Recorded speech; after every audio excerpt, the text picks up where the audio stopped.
Welcome to the year 1304. I am King Edward the First of England. I have come up here to Scotland because the proud Scots have rebelled against my rule.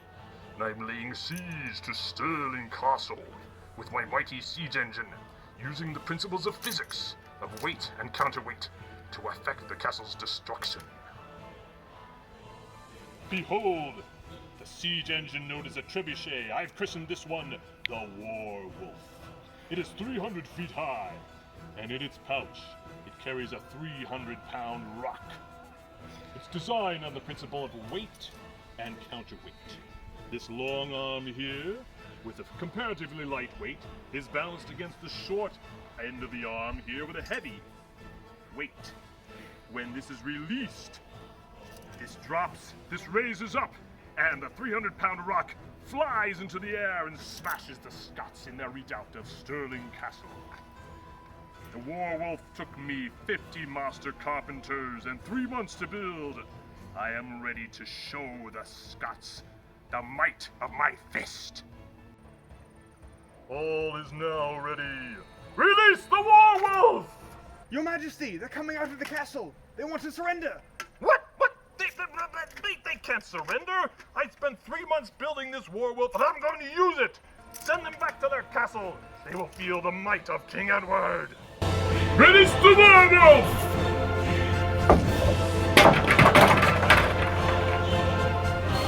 And again!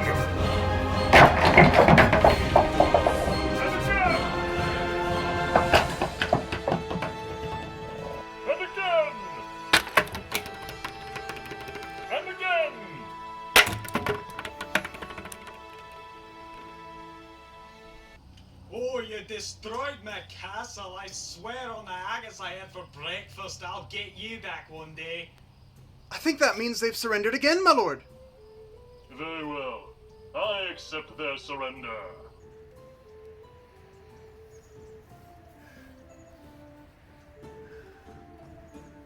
Well, that king was pretty uptight, wasn't he? Never mind, I am Zeus, god of thunder, lord of the sky, and I'm all about science. Let's take a look at King Edward's trebuchet, shall we?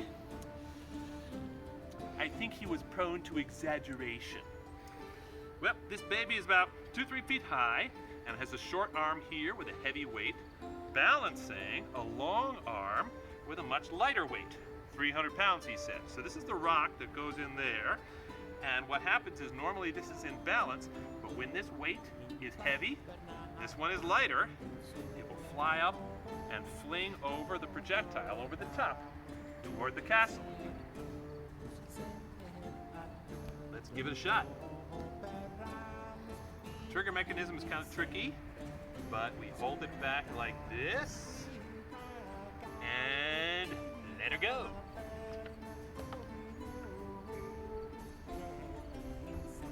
Not bad for medieval times. Let's try that in slow motion.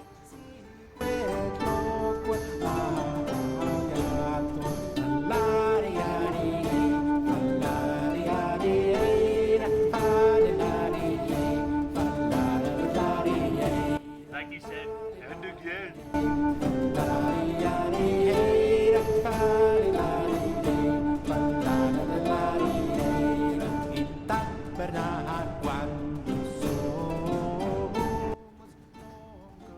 The trigger mechanism for a trebuchet is pretty tricky.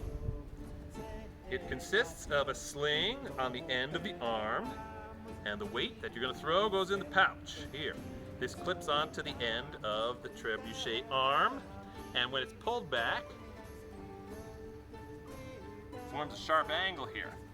But when the arm flings forward toward the target, toward the castle, the weight flings out, goes outward by centripetal force, and eventually at just the right point releases and throws the projectile onward.